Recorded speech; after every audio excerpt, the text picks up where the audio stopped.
Seguinos en Instagram, @ecomedios.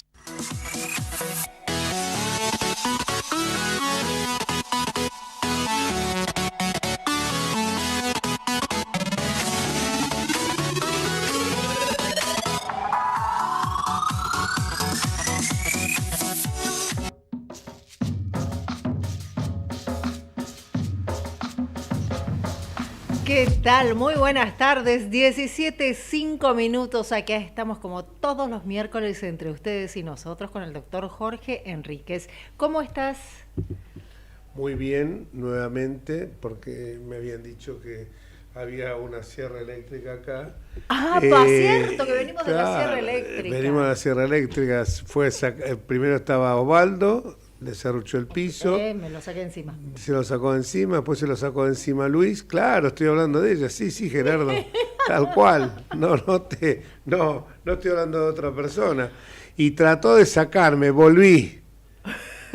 Volveré y seremos millones. Sí. Claro, tienes razón. Gerardo me hace con la mano como diciendo, por ahora. Bueno, estamos acá en una tarde tratando de ponerle un poco de onda a las noticias que hay en este país con aparte cumpliste años. Cumplí años, 75 el día lunes, yo lo digo la edad, no lo oculto. Y aparte de cumplir años, estamos acá hoy con la doctora María Luján Batallán, que es a quien le estoy dirigiendo todas mis chanzas. Se la dijimos todos nosotros. Sí. Pero que es un excelente profesional. Los que la conocen de su actividad periodística saben que es así. Y los que la conocemos, además de su actividad periodística, la conocemos como abogada, como mediadora y también como locutora, sabemos de su seriedad profesional. No me dijiste como amiga. Ese era lo importante. Todo lo demás no importa. Lo importante es como me mató. Y como ser humano. Como amiga y como ser humano. Hace 20 años que nos conocemos, mi querida Luján. Vamos entonces a decir que son las 17:07, la temperatura es de 22 grados 2 décimas y para la noche pónganse algo que les permita no quedar a la intemperie con la lluvia que dicen que se avecina. Sí, pero está nubladito. Está medio con una resolana. Acá vemos la ciudad de Buenos Aires desde el microcentro porteño, Tucumán y... Lavalle y Suipacha. Y Suipacha, sí. Bellísimo ver Buenos Aires desde arriba. Y ya tenemos a nuestra primera invitada del día de hoy, que es la doctora Jimena de la Torre, que es abogada, por supuesto, que es actualmente, por un mandato corto, fue... porque aquel famoso tema que habíamos hablado acá de la malhadada ley que se hizo... La cuestión que se planteó con una ley que realmente era aberrante y que volvieron las cosas a su estado anterior. A lo mejor no es la ley que uno hubiera deseado, pero es la que hoy está vigente y que tiene, justamente balancea bastante bien la representación de los órganos técnicos con los políticos. Esto, muy brevemente, tiene su origen en una redacción totalmente abañada para salir del apuro, lo que fue la Convención Constituyente del 94, que en definitiva terminó siendo un canje de concesiones que se hicieron para que Menem pudiera tener la reelección, que era lo único que le preocupaba, y para que los porteños pudiéramos tener la autonomía. Entonces se crearon unos organismos que, como en el caso del Consejo de la Magistratura, yo me entendí, y por suerte después la vida me dio la oportunidad en la Convención Constituyente del 96 de presidir la Comisión de Justicia y Seguridad, de ahí evitar esta fórmula tan caprichosa del artículo 114 que dejaba merced a un cuerpo, al Congreso, con las mayorías siempre coyunturales que un órgano legislativo tiene, la posibilidad de sancionar una ley que determinara cuáles eran cuáles iban a ser sus componentes. Esto, al calor de los vientos del oficialismo de turno, hizo que amañadamente se impusieran se buscara siempre el componente político. Por eso en la Ciudad de Buenos Aires, yo como presidente de esa comisión dije, bueno, acá por Constitución, que obviamente es mucho más complicado por las mayorías más robustas que se necesitan para modificarlo, por lo menos para iniciar el proceso de reforma constitucional, vamos a ponerlo ya directamente que quede plasmado acá. 3 representantes del Poder Legislativo de la Ciudad de Buenos Aires, 3 representantes de los jueces y 3 representantes de la matrícula de los abogados. Y ahí no hay tutía porque está todo absolutamente equilibrado. Pero no sucedió así. Jimena Latorre completa ahora un mandato de 7 meses y se presenta como candidata nuevamente, juntamente con los doctores Piedecasas y con Miguel Piedecasas y con Juan Pablo Zaneta y la doctora Sarmiento, se presentan en la elección para renovar las autoridades. Esto va a ocurrir el día 18 de octubre, pero ya la tenemos en línea, Jimena, y le damos la bienvenida para que nos explique cuáles son los postulados de la lista que ella, de la cual forma parte juntamente con el doctor Piedecasas. Así que buenas tardes, Jimena, un gusto tenerte en esta tarde con nosotros. Buenas tardes, Jorge, buenas tardes a todos, gracias por el llamado. Bueno, ¿qué tal? Jimena María Luján Batallán te saluda. Uno de los temas fundamentales es la importancia del Consejo de la Magistratura en función de lo que va a suceder de acá para adelante con el nombramiento de jueces, por ejemplo, con los jurados de enjuiciamiento, y qué va a pasar, por qué es tan importante, porque de repente tal vez el común de la gente no entiende cuál es la importancia de tener representantes probos dentro del marco del Consejo de la Magistratura para luego poder elegir jueces que realmente sean probos, ¿no? Así que me gustaría que explicaras la importancia que tiene esto, Jimena. Sí, yo ahí el Consejo de la Magistratura lo que tenemos que saber es que tiene 3 grandes roles. Por un lado lleva adelante los procesos de selección de los jueces federales y los jueces nacionales de la Ciudad de Buenos Aires. Por el otro lleva adelante los procesos disciplinarios, incluso puede llegar hasta decidir el inicio de un juicio político que luego se lleva adelante en otro organismo que es el jurado de enjuiciamiento, y finalmente todo lo que hace a la administración del Poder Judicial y en materia de tecnología, todo lo que tiene que ver con las actualizaciones y mejoras a los sistemas de tramitación de expediente digital. Estamos hablando del LEC 100, ¿no? Por ejemplo, que hay que cambiarlo urgente, Jimena. Yo que tengo mucha fe que vas a ganar, te digo, uno de los temas fundamentales que necesitamos los abogados es ese. Por favor, hay que modificar, cambiar, no sé, algo tienen que hacer con ese sistema porque está totalmente perimido, antiguo, y litigar a veces, quienes nos están escuchando que no son abogados, dicen cómo me tardan las causas, qué es lo que pasa y demás, y tienen que saber todo lo que pasa en definitiva con lo que es tramitar digitalmente un expediente, ¿no?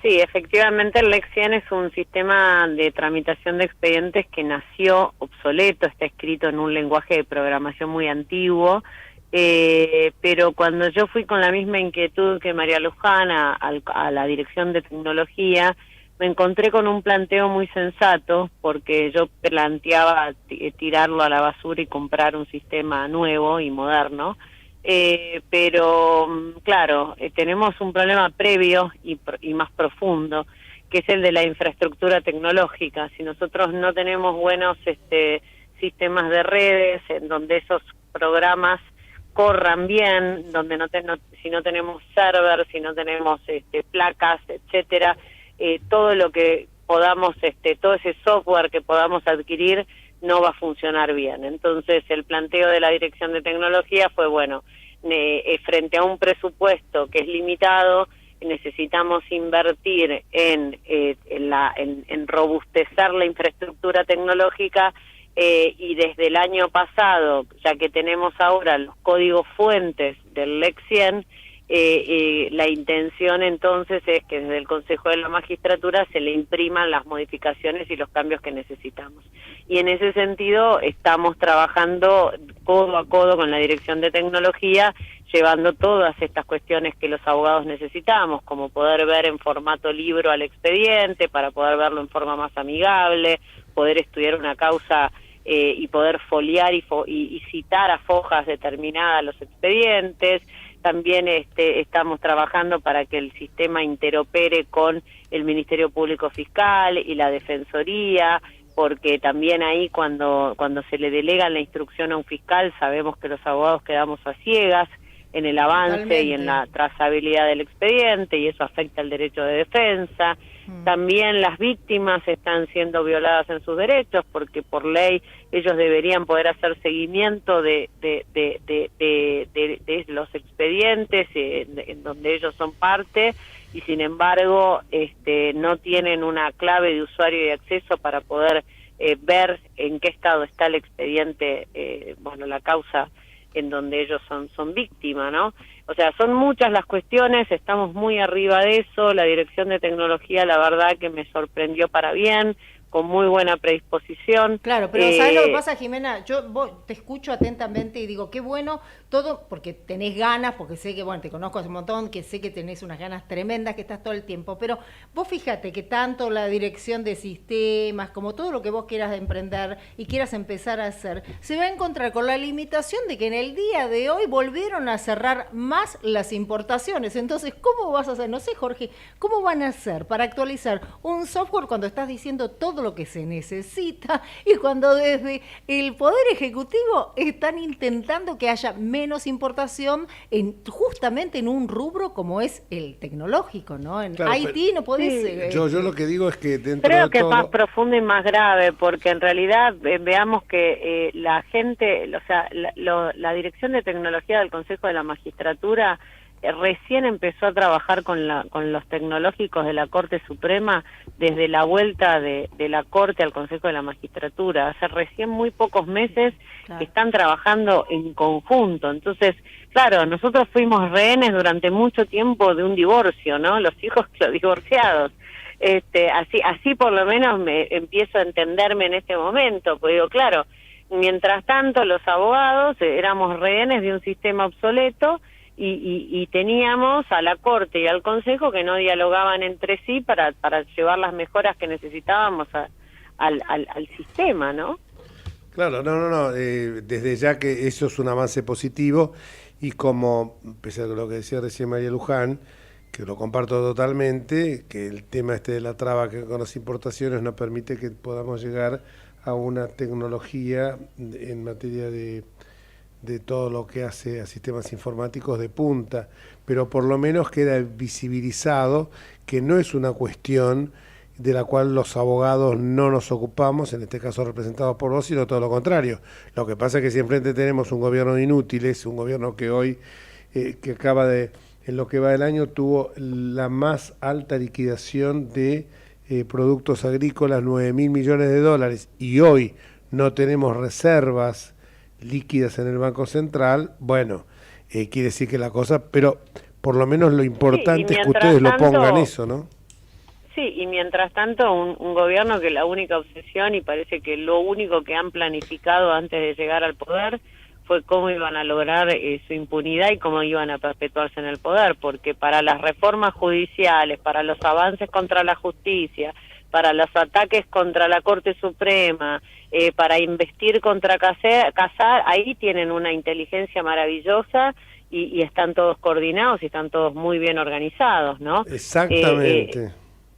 Por eso es tan importante esta elección. Cuando me preguntaban al principio por qué es importante esta elección, y esta elección es importante porque en este momento se juegan dos modelos de país. Un modelo de país republicano, en donde hay una gran parte de la sociedad que quiere respetar la Constitución Nacional, quiere respetar nuestro modelo de gobierno que se basa en tres poderes del Estado divididos y que se controlan de alguna manera entre sí, un poder judicial que está llamado de alguna manera a ser un freno y un contrapeso de ese poder ejecutivo que tiene además este sesgo presidencialista que hace que nuestro sistema todavía sea un poco más permeable a los abusos de poder en cabeza de los presidentes. Entonces por eso es tan importante una justicia que ponga un freno y controle esos potenciales abusos de poder.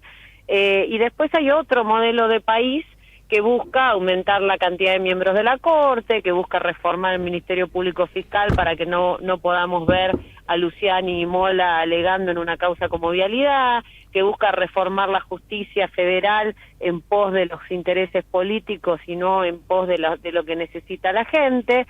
Bueno, esos dos modelos de país hoy los tenemos plasmados en las elecciones del Consejo de la Magistratura en 3 listas. Una lista 3, que es la que representamos con Miguel Piedecasas, que basta ver nuestra trayectoria, basta ver lo que hemos hecho a lo largo de los años para entender cuál es nuestro compromiso con estos valores republicanos, y otras 2 listas que han sido funcionales y respaldan abiertamente todos estos avances contra la justicia, ¿no? Eso es justamente lo que yo quería decir, porque lo que yo quería que escuchara de tu boca, porque a veces uno dice, no hay que mezclar el tema político acá. Acá esta lista no tiene un color político definido, porque hay gente de distintas vertientes, del PRO, de la Unión Cívica Radical, del peronismo, pero el peronismo republicano, pero es justamente el vallado que tenemos frente al populismo y frente al kirchnerismo. Para que los oyentes la tengan más clara, tanto Miguel Piedecasas como en el caso de Jimena Latorre ha sido una altísima funcionaria de la Unidad de Información Financiera, la famosa UIF, que tan castigada, que tan bien actuó durante el gobierno anterior, llevando con la gestión de Mariano Federici y de Eugenio Talarico, llevándolo a un nivel muy alto. Ella fue internacionalmente, ella fue Jimena Galien, que fue el motor de la UIF, y claramente de la vereda de enfrente, con que digo un solo nombre, basta, Héctor Recalde, más empapado de lo que significaría un modelo autoritario. Y vuelvo a repetir, no estamos hablando de partición de listas, estamos hablando de visiones que los que somos auténticamente republicanos tenemos, que tiene Jimena de la Torre, que fue directamente al hueso a decir estas son las diferencias. ¿Qué día se vota? Y que son transversales, ¿no? Digo, acá es transversal a cualquier partido político. Ojalá viviéramos en un país normal, en donde tal vez pudiéramos hablar de partidos. Acá estamos hablando de modelos de país, de 2 miradas diferentes y de realmente una república que está en riesgo. Entonces, todo lo que está, aquel que defiende el sistema democrático republicano, nuestra Constitución Nacional y la independencia del Poder Judicial como pilar fundamental de nuestro sistema, está de este lado del mostrador, está del lado de la lista 3. El resto es, populismo que ya sabemos dónde termina, ¿no? Claro. Exactamente, Jime. Muchísimas gracias. Perdón, simplemente quería contar esto. ¿Dónde se vota? Horario de votación y cómo puede averiguar la gente dónde se vota, porque recordemos que el padrón es el padrón de los abogados, pero votan de acuerdo a su domicilio electoral. Claro, el martes 18 de octubre se vota de 9 a 18 horas en el Colegio de Abogados del domicilio electoral. Eso quiere decir del domicilio de nuestro DNI, donde vivimos. Aún, por ejemplo, cuando tengamos matrícula del Colegio Público de Capital Federal, por ejemplo, si vivimos en el conurbano, bueno, seguramente votemos en el colegio de nuestro barrio, ¿no? El Colegio de Abogados de nuestro barrio. Entonces hay que mirar en la página de la FACA, www.faca.org, para consultar con el número de DNI dónde votamos. Y es fundamental que los abogados vayamos a votar, porque de los 165.000 abogados que tiene el padrón, nunca vota más de un 10-12% de ese padrón, lo cual habla de un muy bajo nivel de compromiso, ¿no? Fundamental ir a votar. Por eso por eso se está haciendo campaña en todo el país, y por eso yo ahora también, aparte de otras cosas, me voy a Tierra del Fuego, y el material que quieras que vaya, paso al aviso público, que difundamos, no, mandámelo, que a disposición. Bueno, muchísimas gracias, Jorge. Chau, muchísimas Jime. Gracias, María Luján. Hasta luego. Chao, Jime, suerte, que chau. nos va a ir bien seguro. Y ahora vamos del otro lado del océano Atlántico, porque lo tenemos a nuestro querido amigo, el doctor Ricardo Fernández Núñez, que nos va a comentar cuáles son las últimas novedades de esta invasión rusa contra Ucrania y de esto que está sucediendo ahora con esta anexión que se ha producido con unas elecciones que la gente iba a votar a punto de FAL, a punto de pistola, de fusil, y que obviamente el resultado no podía ser otro ante el fraude escandaloso que hubo, que triunfara la votación en el sentido pro-ruso, pero evidentemente las fuerzas ucranianas siguen luchando y están incluso en provincias que han sido anexadas a Rusia. Así que para escuchar estas últimas novedades lo tenemos a nuestro querido amigo Ricardo Fernández Núñez. Buenas tardes, Ricardo, te habla Jorge Enríquez y mi querida colega y amiga María Luján Batallán. ¿Cómo estás? ¿Qué decís, Fernando? Ricardo.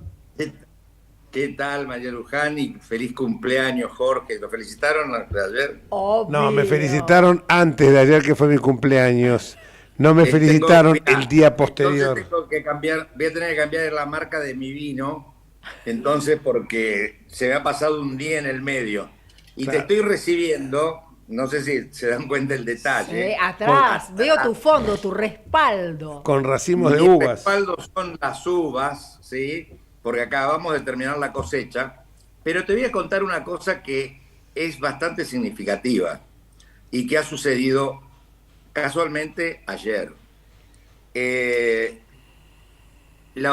Nosotros, los países que somos productores vitivinícolas, todos los países, Argentina, hay muchos, 50 y tantos, 60, tenemos una organización que se llama la Organización Internacional de la Viña y del Vino, sí, que es una organización constituida por países, no por organizaciones ni por señores, sino por países. Por ejemplo, nosotros hace 10 años tuvimos el honor de tener como 10 años, tuvimos el honor de tener como presidenta de la OIV a una distinguidísima funcionaria del Instituto Nacional de Vitivinicultura de Argentina, que se llama Claudia Chini. Se escribe Chini, ¿no? Sin sí, las diéresis. Claudia Chini, que es una funcionaria de carrera, pero que por supuesto ustedes no se enteraron. No, porque en esa época había una sola reina en la Argentina. Entonces, imagínate que darle un lugar a una persona de la capacidad de la doctora Chini, que fuera presidenta de la OIV, era realmente... ¿Cómo será la que la siguió? Fue una alemana, la que la siguió fue una brasilera. Bueno, y lo más importante que quería destacar hoy, porque fue un día muy importante hoy la Organización Internacional de la Viña y el Vino, de la Viña y el Vino, aceptó, porque es automático, como miembro a Ucrania. Ah, bien. Qué increíble, qué bueno. Muy bueno. Entonces, y les voy a decir por qué. Ucrania estuvo en su momento ya como parte sí, de esta organización, pero se fue quizá por razones políticas, también un poco económicas, ¿no? Porque había que pagar, hay una cuota que pagar, pero no importa por qué se fue, lo que sí importa es por qué volvió. Porque el presidente Zelensky, que es el ejemplo, les recomiendo algunos libros que están saliendo sobre las verdaderas, digamos así, el verdadero pensamiento, el actual pensamiento de Zelensky. El actual quiero decir porque el anterior era el del actor cómico que llegó a presidente, y el actual es de un estadista que está conduciendo una guerra a sangre y fuego.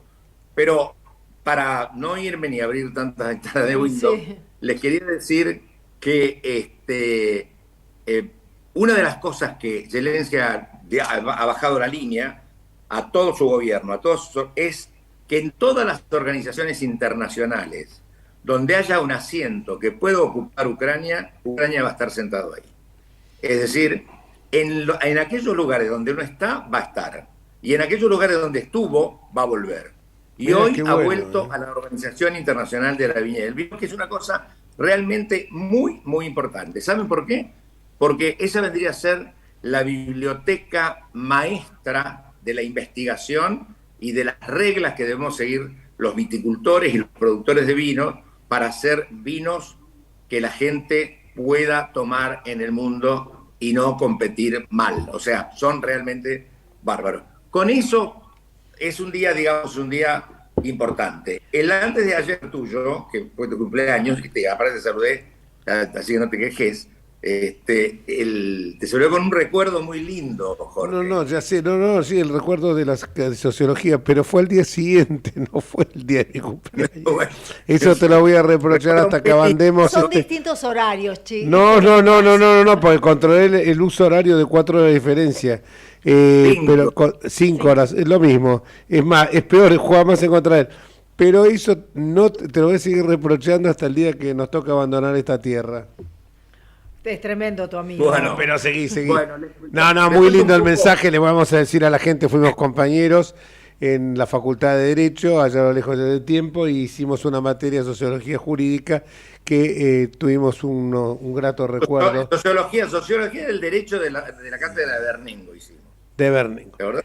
Sí, señor, y después también lo de, bueno, los otros 2 comentarios que hiciste, uno no es cierto porque nunca me he Hicimos de tenido... todo un poco. Hicimos hasta el color ese que está atrás de la uva, ¿no? Porque también de ahí nacieron nuestras apetencias radicales. Exactamente. En esa facultad. Pero bueno, de cualquier manera, les cuento, Europa está, como ustedes imaginarán, además de estas algarabías que son, como dice un científico, pasaron 3.500 millones de años y es un abrir y cerrar de ojos en la historia de la humanidad. Exactamente. Esto que pasó hoy es un abrir y cerrar de ojos en la historia de la guerra y la tragedia que está ocurriendo en Europa. Es verdad que la contraofensiva que ha hecho Ucrania es realmente un sacrificio enorme, apoyado, por supuesto, por armas muy modernas, pero los hombres, los soldados, tienen una vocación y una fuerza para luchar muy grande, por una razón.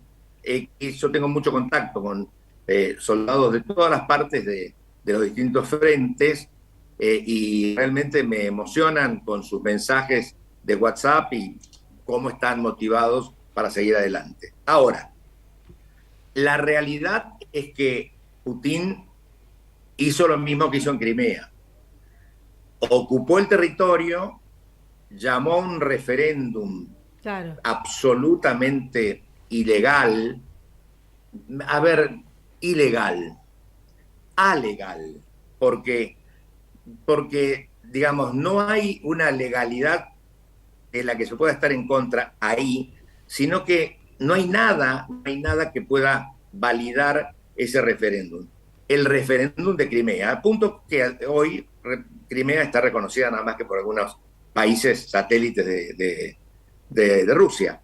Bueno, lo mismo hizo con esto, pero atrás de todo esto siempre hay el doble mensaje que ha tenido Putin, o sea, el doble estándar. Al aceptar, porque el referéndum se trataba de eso. El referéndum se trataba de eso, porque los países ya se habían autodeclarado independientes y el referéndum se trataba de ser anexado por Rusia. Entonces, al anexar Rusia, lo que ha hecho él es correr la frontera rusa para que en realidad, que los tanques de la OTAN estén un poco más lejos, esté un poco más protegido de su terrible obsesión paranoica, que es no tener las armas y el ejército de la OTAN cerca. Pero la OTAN es como si le hubiera pasado nada, porque hoy Polonia le ha pedido a Estados Unidos que instale bases nucleares en Polonia. Es decir, nosotros no nos damos cuenta, pero todos los días y a cada rato estamos oliendo no a pólvora, estamos oliendo a botón. Claro. Hoy, Ricardo, vamos a sí. hacer lo siguiente, vamos a hacer un pequeño corte que nos pide la radio y seguimos con vos porque es muy interesante lo que estás diciendo y esto de el botón es lo que creo que nos preocupa a todos porque las consecuencias las vamos a pagar todos. Nos vamos a una pausa, enseguida volvemos. Ecomedios.com AM1220. Estamos con vos. Estamos en vos. Estamos llenos de historias verticales. Girá tu celular. En Catamarca tenés algo distinto para contar. Girá, girá, no te pierdas de nada. Vení a contar una historia distinta.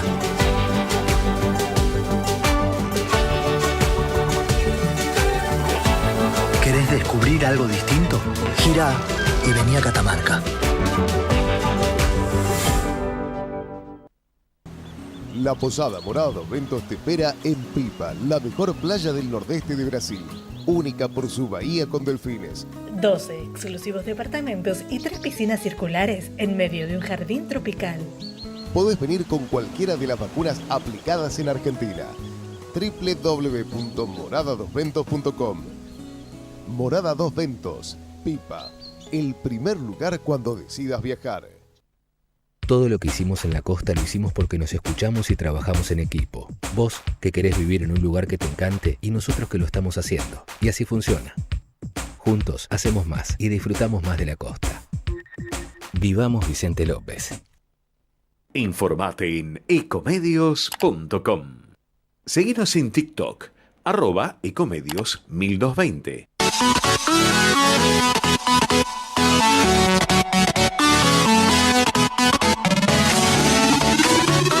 Escribanos en tu ciudad. Nuestro consejo es prevenir problemas.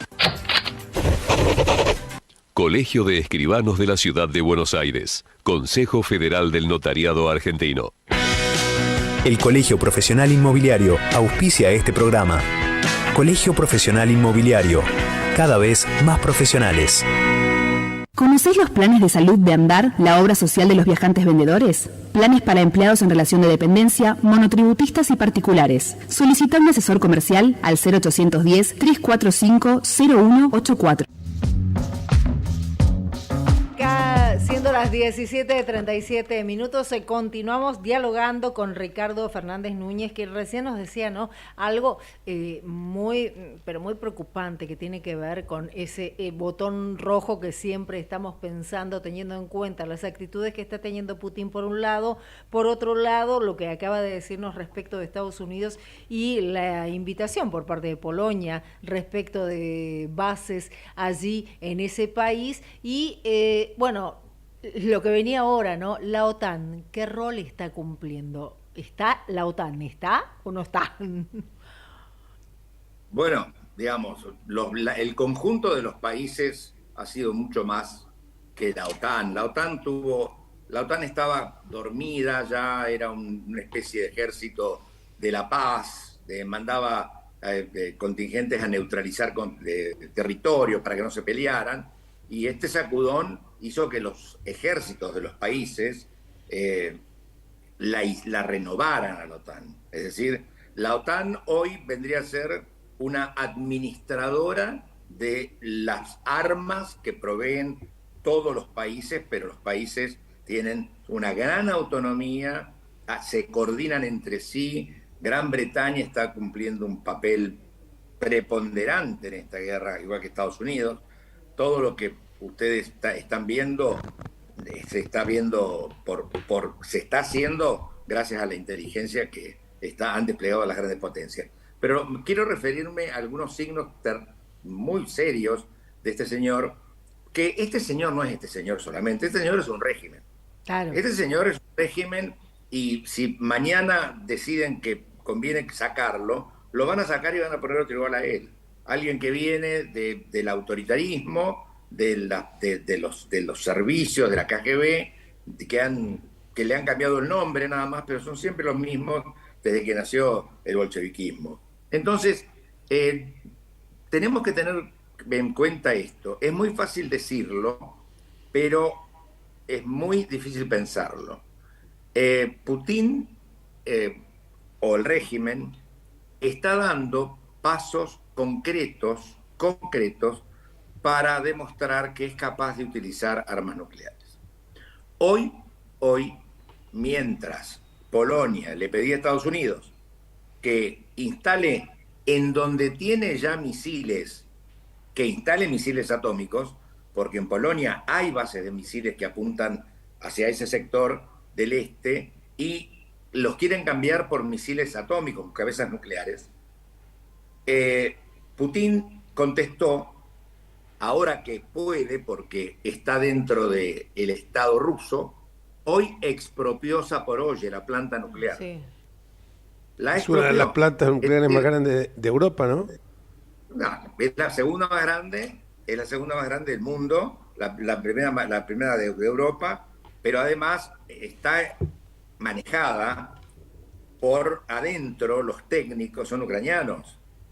Lo que tiene afuera son soldados rusos, pero no hay nadie que conozca esa planta y que la pueda manejar y que la pueda tener.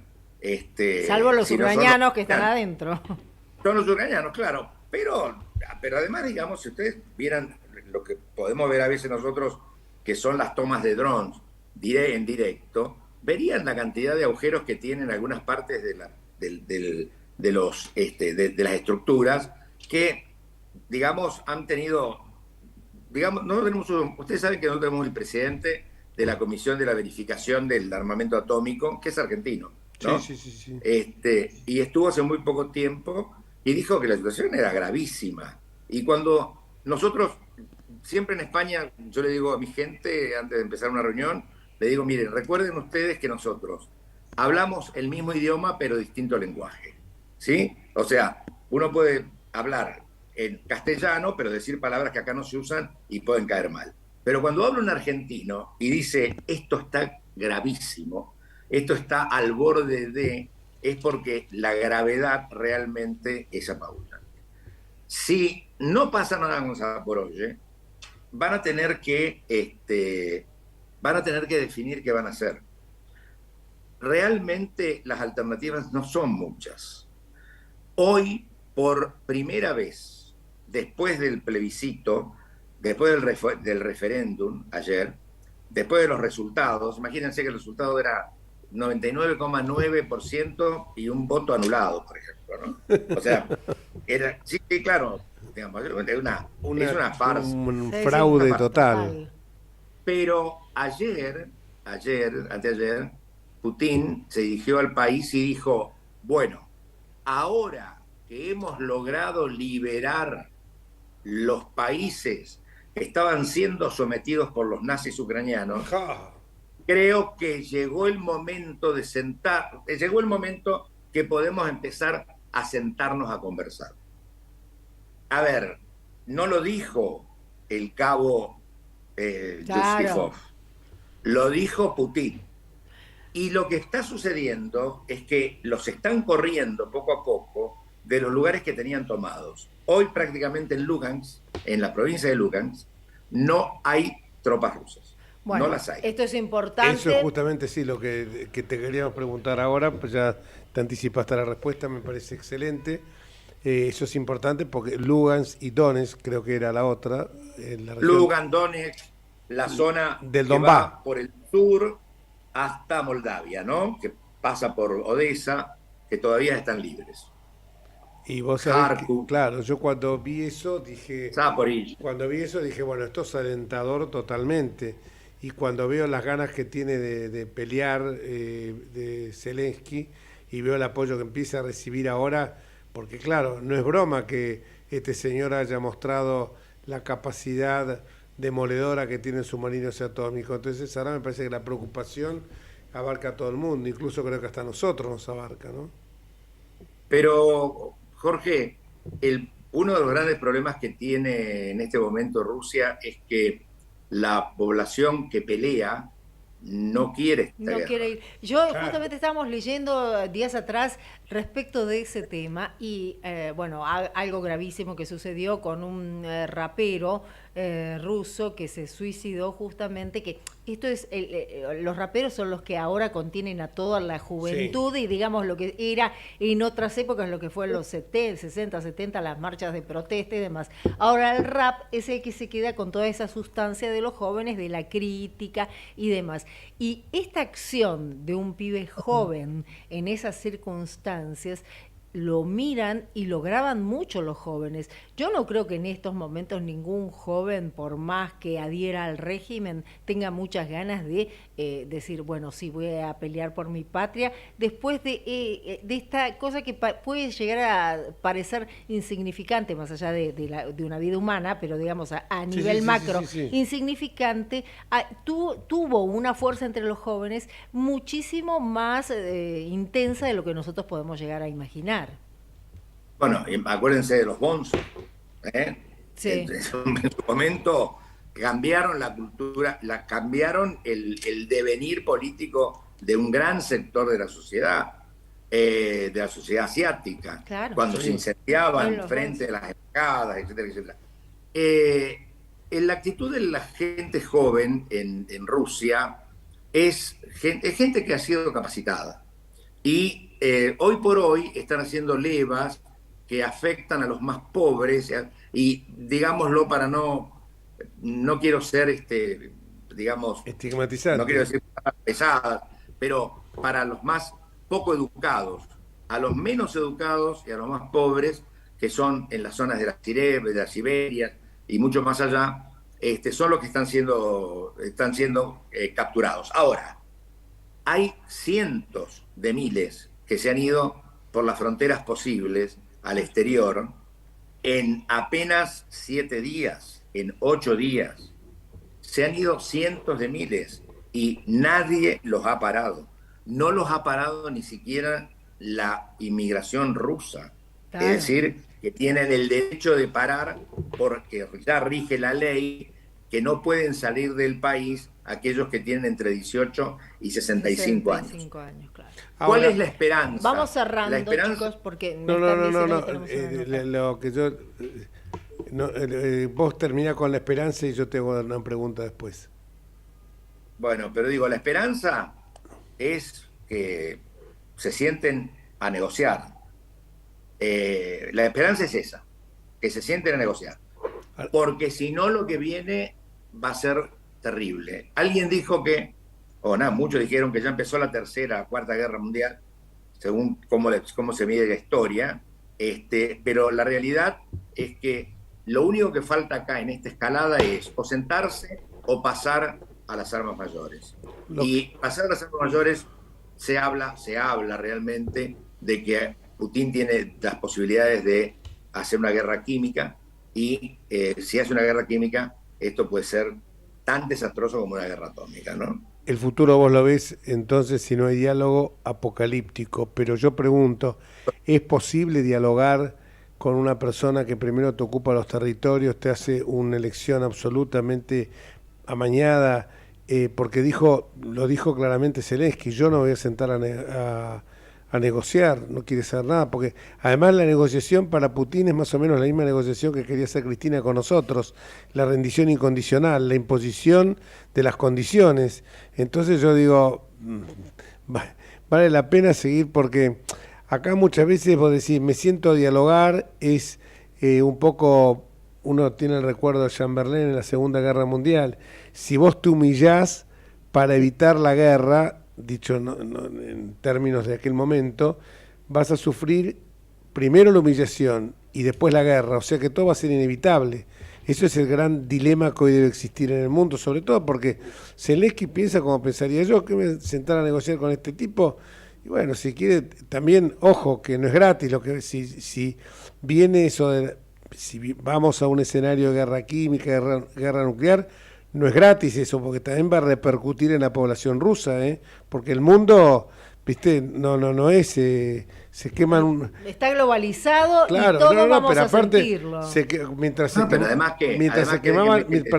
se quemaban los esteros en Corrientes, en Entre Ríos, o hace poco en Rosario, todo estaba fabuloso acá, pero cuando nos empezó a llegar el polvo acá, el humo, claro, seguro, decimos, o sea que claro. no es que estamos en compartimentos estancos, ¿no? No, desde ya que no, pero me parece que cae el rol respecto de que Zelensky se siente a negociar con Rusia, lo va a tener la Unión Europea en poder de alguna manera hacer que Zelensky, más allá que diga que no, sí sentarse, porque el perjudicar va a ser toda Europa, toda la Unión Europea, todo el continente europeo. Bueno, no, pero digamos, esta guerra afecta a todo el mundo. Después le podemos dedicar 3 minutos a quién está afectando y cómo está afectando. Pero de cualquier manera, hay hay dos palabras que hoy tienen distintos significados. Una es dialogar y otra es negociar.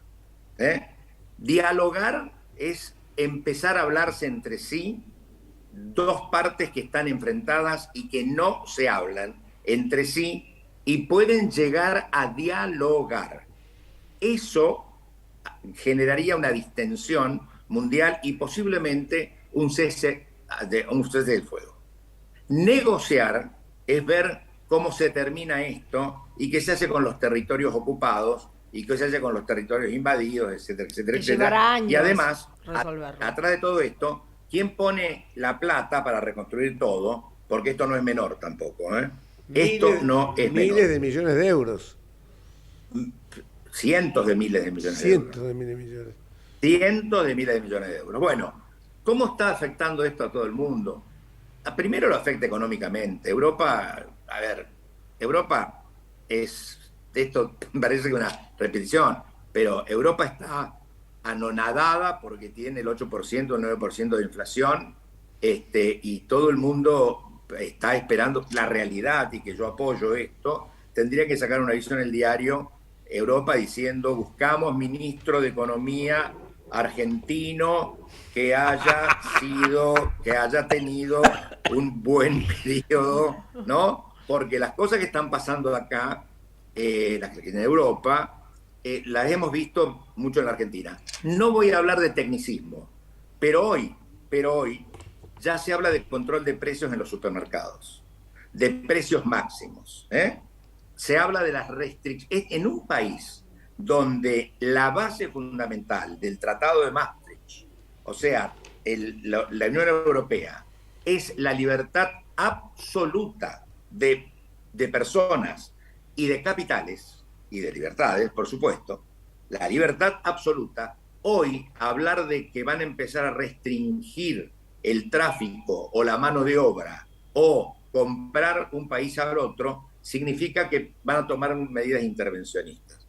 Hoy el presidente Orbán de Hungría es un marginal en la Unión Europea porque tiene su corazón, no lo tiene puesto en el señor Putin, lo tiene puesto en la energía que le dan todos los días, porque Hungría depende 100% de la energía rusa. Así está afectando al mundo. ¿Cómo estará afectando al mundo? Que por primera vez desde que arrancó esta moneda, hoy el euro estaba a 98 centavos de dólar. Es decir, Europa para un americano está barata, pero también es una oportunidad para Europa para vender mucho, porque acá los precios en realidad no cambiaron. Yo que soy surfista de la inflación y de la hiper, no me preocupan los papeles que llegan a mis empresas, pero se los puedo mandar un día, lo podemos mostrar. Ayer cayó una carta de la fábrica de botellas para el vino, sí, donde dicen que a partir del 1 de noviembre aumentan el 20%. 20%. Es tremendo pero esta misma gente aumentó el 14% en marzo y el 14% en noviembre. Entonces, ¿esto cómo se llama? ¿Cómo se le llama? Bueno, lo que necesitan son instrumentos financieros. Aunque parezca mentira, acá no es que haya inflación porque sobra el dinero como en la Argentina. Es decir, en la Argentina hay inflación porque no hay una referencia, está instalada la famosa huida del dinero, claro, digamos, ¿no? O sea, la gente se va, compra todo, cualquier cosa que tenga un valor que pueda solidificarse, no hablemos del dólar, hablemos de cualquier otra cosa, la gente va a ir corriendo y lo va a comprar. Pero acá el costado más débil que ha tenido la economía, primero ha sido el parate de la pandemia, ¿sí? Y después, inmediatamente, un arranque muy caliente del consumo frente a una industria que no estaba en condiciones de recuperarse inmediatamente. Por eso se demoraban las entregas, había pocas cosas. Eso generó las condiciones para que el golpe mortal se lo diera la energía. Hoy la energía es el bien más caro, que tiene Europa. Hoy la energía. Y hoy nosotros, digamos, a lo mejor fuimos pioneros en algunas cosas que se nos ocurrieron, pero lo hicimos por otra razón. Nosotros tenemos nuestras bodegas, tienen parques solares y se abastecen de energía solar, pero es porque son ecológicas, trabajan con un sistema de respeto hacia el ecosistema muy grande. Pero hoy nosotros estaríamos pagando fortunas. Claro. No la estamos pagando, estaríamos pagando fortunas. Bueno, yo no tengo que trasladar esos precios a la gente, pero los que no tienen eso y le tienen que pagar a las grandes empresas eléctricas $350 el megavatio, ¿no? Que no sé lo que es, pero imagínense que es una locura. Es como si te cayera a vos en tu casa la factura del departamento, te cae un departamento de 200 metros o 100 metros, te cae una factura de 35.000 pesos de luz, ¿no? Es decir, digamos, es un poquito, esa es la proporción con la que están trabajando las industrias. Hay industrias, estuve antes de ayer en un acto de una asociación política, donde le preguntamos a una señora, porque se hizo en un lugar donde se come, le preguntamos a una señora, ¿por qué no abría los lunes y martes? Y dijo, no abro los lunes y martes por la luz. Claro. Porque tenemos retracción en el consumo, ¿sí? Y aumento en los bienes. O sea, esa famosa estanflación de la que tanto se ha hablado, ¿no? Y fíjense cómo empieza el cuento. Empiezan a cerrar los negocios, empiezan a cerrar lunes y martes porque no les alcanza lo que recaudan para pagar la luz. Y otra de las medidas que habrán leído, que se está en estudio y que deberían decidirse mucho más allá de las creencias religiosas y de todo este asunto, es el tema de las luces de Navidad y tener todo prendido, los monumentos, y tirar fuegos artificiales y hacer que los bomberos tengan que estar en alerta en vez de ir a generar energía a apagar el fuego, ¿cierto? Todo esto es la guerra. Todo esto es causa de la guerra. Maguito, y las otras cosas las conocen todos. Ya lo creo. En 2025, sí. 2025, el problema de la energía con Alemania y España va a estar resuelto porque se acaba de aprobar el gasoducto que va a unir a España con Alemania a través de los Pirineos. Claro, y España lo recibe vía Marruecos, ¿no? Claro, pero España también hizo todos los deberes, porque claro. en España uno camina a España y ve que tiene parques eólicos en todos lados, por donde vayas. Pero es toda Europa eso, es toda Europa. Los únicos que se descuidaron un poco fueron los alemanes, que confiaron mucho en Rusia. ¿Cómo será que confiaron mucho? Que uno de los presidentes de Gazprom, la compañía rusa, era un expresidente de Alemania. Claro. Digamos, tienen un estándar también que a veces te dan ganas de matarlo. Pero lo cierto es que esperemos que algunas señales descompriman la situación. La inflación está instalada y hay estrés salarial. No el estrés de este conflicto de los neumáticos que pasó en nuestro país. Pero claro. Pero existe no el estrés también. A una huelga le responde con un lockdown, ¿no? Claro. O sea, a ver, digamos, ahí estuvimos a punto de tener un conflicto. Pero sí, créanme que hay estrés y nosotros ya estamos, por supuesto ya lo hemos hecho antes, pero hay que aumentar los sueldos para que alcance a la canasta familiar. Muchísimas gracias, Ricardo. porque abordaste todos los temas, tanto el energético como el tema de la economía. Pensar que se asusta con un 8% y nosotros vamos a tener un 100%. Dios mío. Muchísimas 8%, gracias. Nosotros tenemos 8% mensual. Por eso, ellos anual. Allá anual. Gracias. Bueno, gracias, Richard. Un tenemos abrazo enorme. Vamos a la nueva pausa, ¿no? Sí, así es. Estamos dialogando con Ricardo Fernández Núñez. Buenos Aires. Transmite LRI 224, AM 1220, Ecomedios. ¿Sabías que para producir una tonelada de papel se talan 15 árboles? AISA te invita a sumarte a EcoAISA, un programa que busca conseguir un impacto positivo en el medio ambiente reduciendo el consumo de papel y que además recompensa tus interacciones digitales con descuentos y beneficios. Participar es muy fácil. Adherite al servicio de factura digital a través de la oficina virtual desde la página web o la app de AISA y comenzá a disfrutar de múltiples beneficios en supermercados, farmacias, entretenimientos, indumentaria y muchas cosas más. Si además te adherís a débito automático y te descargas la app, accedes a más beneficios especiales. Ingresá a www.aisa.com.ar/eco-aisa y forma parte.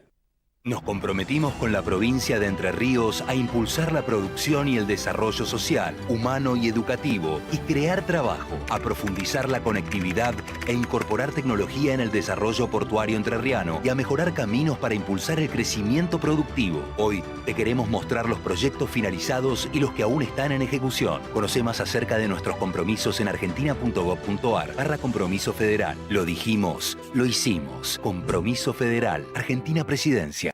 Informate en ecomedios.com. Seguinos en Twitter, @ecomedios1220.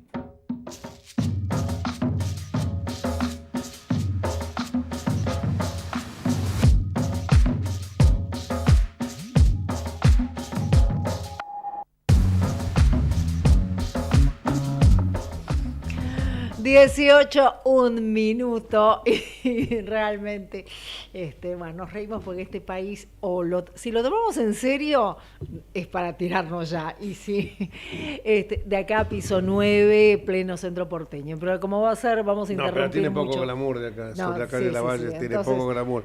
Busquemos por lo menos Libertador por ahí. Sí, vamos por y ya lo tenemos a nuestro amigo Osvaldo Pérez Sammartino desde la Universidad de San Andrés.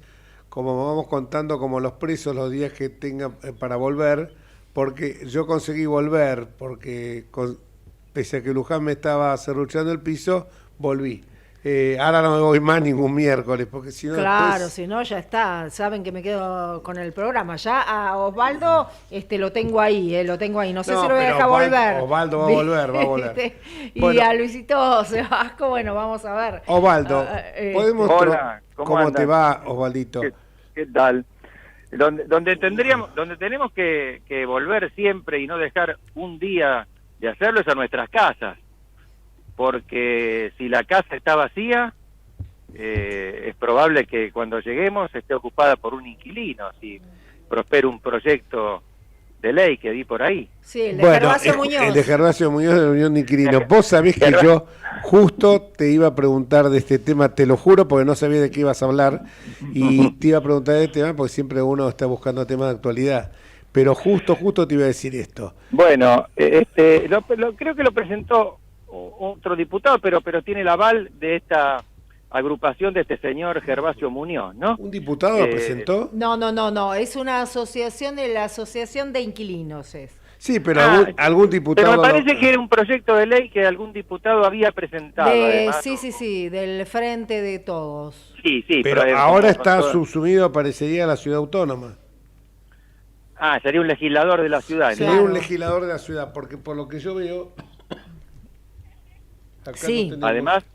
Además, bueno, peor aún, porque se agrega otra inconstitucionalidad más, porque es un tema de derecho común, el tema de las locaciones que corresponde al Congreso de la Nación. Pero bueno, entre tantas barbaridades que le hace una mancha más al tigre, ¿no? Ahora, esta agrupación se llama Inquilinos Agrupados. Sí. Yo creo que debería llamarse Asociación de Lucha contra los Inquilinos, Han hecho lo imposible para que la gente no tenga como alquilar. Han Claro, hecho lo imposible. Todo lo que ellos hacen va en detrimento del interés de los inquilinos. Lo primero que me preguntaría es cuál es la representatividad que tienen, y seguramente nula, ¿no? Cualquiera de nosotros podría decir lo mismo, que representa, digamos, yo no alquilo, pero soy propietario, podría ser propietarios agrupados y soy yo solo y quizá mi mujer. Pero logran llegar a los medios, hoy le han hecho reportajes en todos lados, y pueden dar la idea o la sensación a algunos incautos de que ellos representan a todos los inquilinos, o a una gran mayoría, lo que es absolutamente falso. Bueno, pero este hombre siempre se caracterizó por esto, porque lo conozco hace años y siempre se arrogaba una representación que no tenía, pero iba por todos lados, era una ONG de hecho, si la querés llamar de alguna manera, una asociación. Ahora, acá me parece que también alguna crítica podríamos hacer a los periodistas que tan livianamente le dan una legitimación que no tiene, ¿no? Porque pues, me parece que se la pasó hablando por todos lados esto, pero en fin. Ahora, en cuanto al proyecto, bueno, es groseramente inconstitucional. Se supone que si uno tiene una casa, un inmueble cualquiera y no lo tiene desocupado por 90 días, entonces, no sé, el Estado se encargará de administrarlo y de alquilarlo. Sería un contrato forzoso, contra la voluntad del propietario, ¿no? Además se lo va a otorgar algún puntero político del Instituto Patria que esté medio cascoteado en cuanto a viviendas, seguro. Claro, pero eso seguro, pero suponete que eso se hiciera bien en el sentido de que se respetara ciertos procedimientos. A ver, Osvaldo, seamos claros, el Estado no puede administrar nada, porque todo lo que administra lo hace mal. Entonces, partamos de esa base. No, pero para adelante todo. Está bien, pero pero en este caso es peor, porque una cosa es que el Estado administre ciertas, digamos, si tiene una empresa estatal, bueno, puede tenerla, podemos tener distintas interpretaciones acerca de si corresponde o no, perfecto, pero es del Estado. Aquí lo que no puede es administrar la propiedad de un particular. Por eso. Sin la voluntad de ese particular. Es una violación grosera al derecho de propiedad. Vamos al terreno hipotético que prospere. Vamos a ese terreno hipotético. Y nunca más claro el refrán, echa la ley, echa la trampa. Hoy yo lo escuché hablar al presidente de una asociación de propietarios, que es un destacado jurista, Enrique Abati. Enrique Abati dice: esto es muy simple, se violan principios esenciales, el principio de autonomía y de voluntad de las partes, pero aún así no lo van a lograr. ¿Por qué? Porque el que tiene un inmueble vacío va a hacer un contrato de comodato, asesorado por algún abogado, y se lo va a dar a un primo que no va a ir nunca. O va a prender las luces de la casa, deja una bombita. O sea que esto es impracticable. Claro. Además de inconstitucional, es impracticable. Pero además, fíjate lo siguiente. Es muy propio de la ideología kirchnerista, nacionalista, populista. Ellos, digamos, consideran que en general que los propietarios son personas malas, ¿no? Salvo los Kirchner, que por alguna extraña razón son propietarios y multipropietarios buenos. Y que estas personas malas solo buscan su interés egoísta y que siempre lo que más les interesa es sacar el máximo provecho. Ahora, al mismo tiempo que dicen esto, creen que esas personas, por alguna razón, disfrutan de tener propiedades ociosas que no les den ninguna ganancia. Es completamente contradictorio. Nadie es mejor tutor, digamos, de sus propios intereses que uno mismo. Seguro. El que tiene una propiedad que no alquiló, por alguna razón será porque no encuentra a quien le pague lo que estima conveniente, porque cree que después no podrá desalojarlo rápidamente si el otro incumple, en fin, porque quiere dejarla porque tal vez hay un hijo que está en el exterior y la puede usar en algún momento. En fin, son razones múltiples en las que el Estado no tiene que interferir absolutamente para nada. Si realmente, perdón que pase un tren acá, si realmente se quiere mejorar el régimen el mercado de las locaciones, lo que hay que hacer es, modificar la ley de alquiler para priorizar la autonomía de la voluntad, el respeto de la voluntad de los contratantes, agilizar el sistema de juicio de desalojo, para que si alguien no cumple, el propietario sepa que lo puede desalojar rápidamente, y otorgar un clima de seguridad jurídica general. Y si eso pasa, nadie va a tener la propiedad ociosa mucho tiempo, porque todo el mundo quiere tener una ganancia y no un costo. Seguro, porque aparte las personas desean tener pérdidas. Aparte estás pagando en la Ciudad de Buenos Aires, estás pagando la ABL, alquiles o no alquiles. Pero ¿sabés lo que pasa? Las expresas las tenés que seguir pagando, Mira, todo tenés que seguir pagando. Hoy yo firmé un contrato de locación como locador de un local, ¿no? Gracias a Dios que lo ocupé, porque me lo estaban ya vandalizando. Y entonces me dicen, ¿cómo de solución? Viste, siempre está la doble función de que el inquilino, los inmobiliarios, los abogados que habito, nada más, me dicen, ¿y qué futuro ve? Porque enseguida está mi situación de político, ¿no? Y le digo, miren, este tema es muy simple. Lo que pasa es que el peronismo no entiende que hay una ley de gravedad, pero en este tema es muy simple.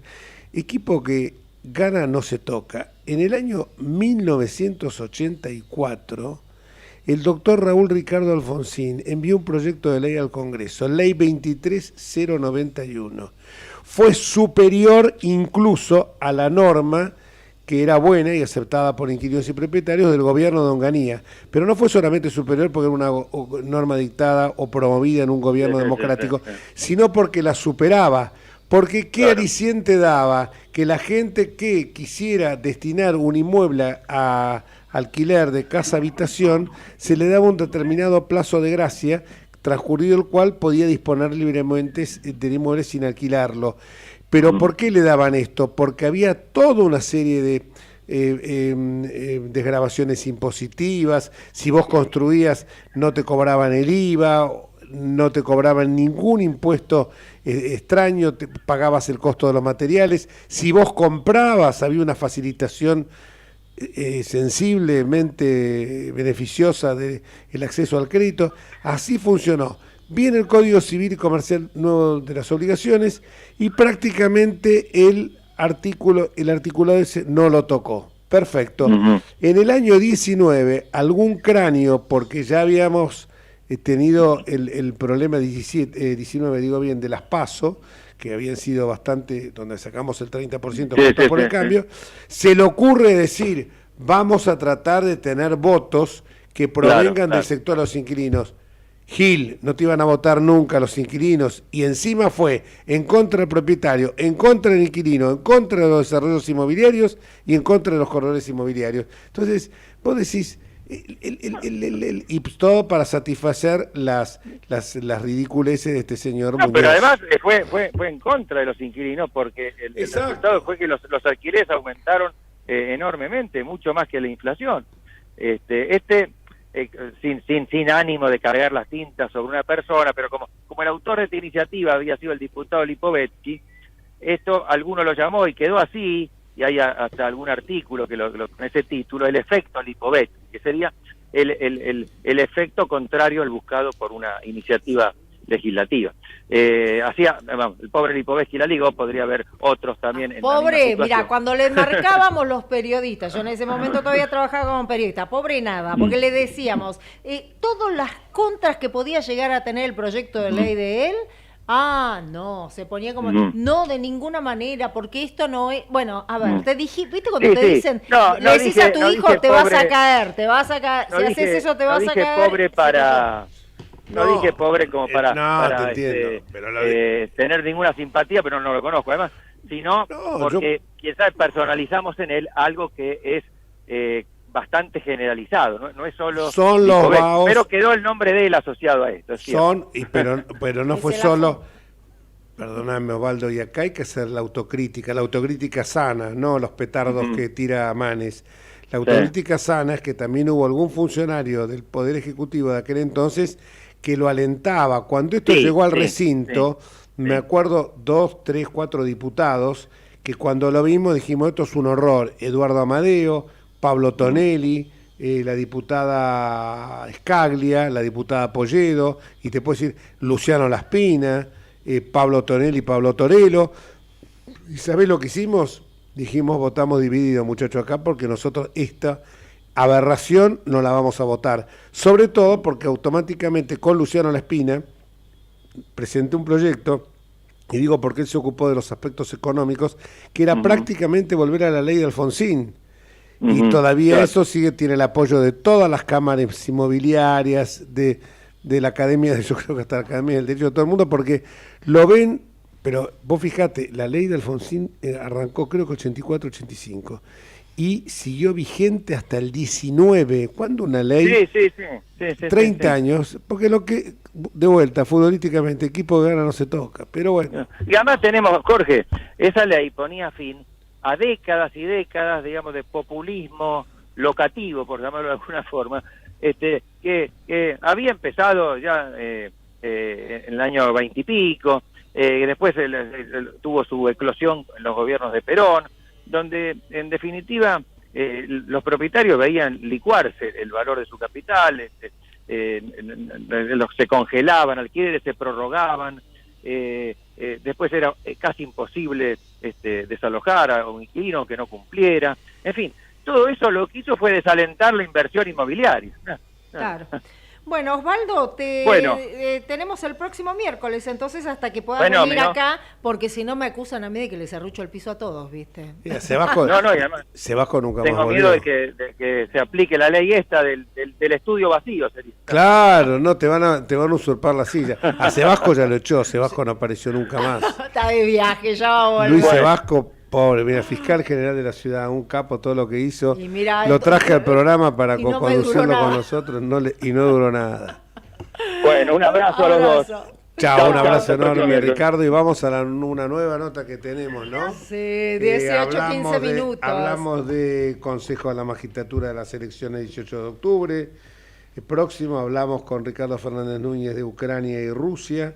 Y ahora hablamos con Osvaldo Pérez Sammartino de este malhadado proyecto y volvimos a hablar del efecto Lipovetsky, pobre Lipovetsky. Digo, pobre no, en el sentido... Dejen de decirle pobre Lipovetsky, háganse cargo ustedes, ustedes lo tenían dentro del partido. Perdón, no sé yo si lo voté, sigue. esa ley, con los vos que no dije, votaste, recién dije todos los que la votamos en contra, aunque me venían y me decían... Háganse cargo de Lipovetsky. Es invotable, pero había también algunos... No, de Lipovetsky no nos hacemos cargo porque se fue a la provincia además... No. Que se hagan cargo los bonaerenses. El efecto Lipo, digo porque... ¿Ya se volvió acá o todavía no? No, nunca más. Qué mala. Todo corre por cuenta mía, no te quiero hacer pelear con nadie. No me peleo con nadie, pero la verdad que tiene algunas actitudes que pretender buscar votos que nunca van a ser nuestros es un absurdo, que realmente ese fue un error que se cometió, creo que uno de los pocos errores, porque cada día que pasa... La gestión de Mauricio Macri, en mi juicio, se agiganta más. Pero bueno, esto es otro tema que... Bueno, tenemos ahora al diputado nacional por la provincia de Tierra del Fuego y posiblemente candidato a gobernador de esa provincia, que es Héctor Tito Stefani, compañero mío durante 4 años en la legislatura en el Congreso Federal. Muchas gracias por acompañarnos en esta tarde, Tito. Y la primera pregunta que te queremos hacer es acerca de esta embestida que tuvo Massa hacia el régimen industrial fueguino, y expliquémosle a la gente por qué es necesario, porque a veces la gente dice por qué tienen ese beneficio los fueguinos, es necesario explicárselos y quién mejor que vos para hacerlo. Bueno, buenas tardes, Jorge, un saludo a la audiencia, a tu compañera ahí de estudio, que no sé el nombre, pero... saludo para ella también. Gracias. María Luján Batallán. Es la doctora María Luján Batallán, periodista, abogada, mediadora, y que cada programa donde va enseguida se adueña ella del programa. No, mentira. No, muy simpática. Lo que pasa es una broma interna, porque ellos se fueron de viaje, que yo no me fui de viaje, ellos se fueron de viaje y se van, y bueno, llegó un momento que me terminé quedando sola, fueron cayendo uno a uno hasta que ni Jorge vino. Dije, pero está claro que hasta desde Europa yo hacía el programa, por lo menos hacía una entradita a todos los programas. Bueno, yo para que no saliera desprolijo no dejó salir a nadie, así que bueno, diputado, lo dejamos a usted porque realmente nos interesa el tema que va a tratar en el día de hoy y que tiene que ver con este presupuesto, ¿no? Presentado por Massa, que ya sabemos que como todo presupuesto nunca se condice con la realidad, pero bueno, en fin, quisiera saber usted, ¿no? ¿Qué es lo que opina respecto de la ley de leyes que siempre termina siendo algo totalmente falso, porque nunca se termina cumpliendo? Así es, María Luján, como vos muy bien lo decís, La verdad que el presupuesto debería ser un plan de gobierno, ¿no? La definición es esa. Digo, ¿qué va a hacer este gobierno? ¿En qué territorio? ¿Cómo va a invertir los recursos? ¿Quién va a ser el responsable de ejecutar esa política pública? ¿Cómo va a impactar? Y después, ¿cómo medimos al final del camino lo que se dijo que se iba a hacer en el presupuesto? Eso nunca pasó, no pasa. Este presupuesto es un dibujo que no se condice con la realidad. No escuché el tema de los alquileres, yo tampoco voté esa ley siendo diputado. Anotalo en la lista, Jorge. No, lo dijimos. Pero, por supuesto que sí hay que explicar un poco qué es lo que pasa con esta separata que se presentó en el presupuesto, porque lo cierto es que hay que cumplir con con reducir el déficit fiscal, por lo menos llevarlo a 1.9, que es lo que pide quien nos presta la plata, y en ese intento de bajar el déficit fiscal entra como uno de los gastos para el Estado, que yo considero que no es un gasto, sino que es una inversión del Estado, reducir los beneficios fiscales que tienen los fueguinos con respecto al resto del territorio.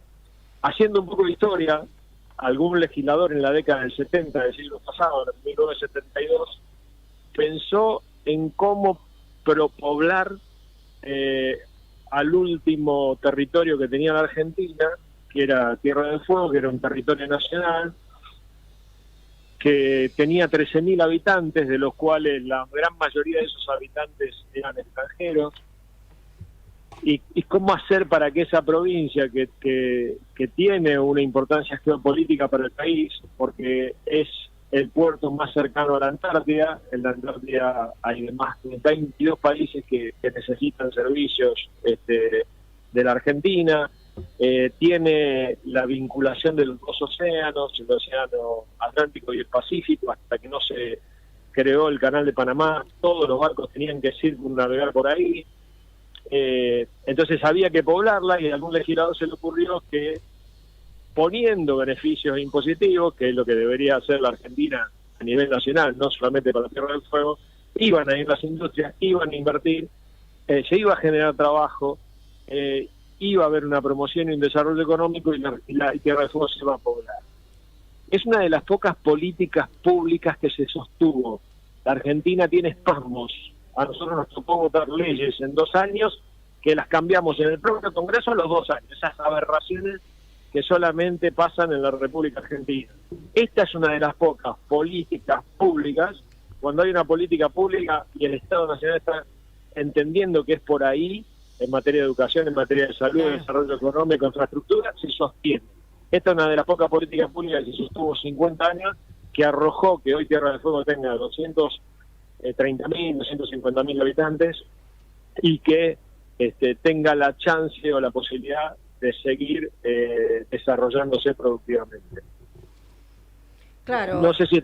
Es re claro lo que usted está diciendo, y bueno, esta restricción va a lo que pretende, ¿no? Que se bajen estos beneficios al régimen, evidentemente. Es como siempre, ¿no? Ellos tienen 2 caras de manera permanente. Te doy por un lado, te quito por el otro. Es como una política permanente.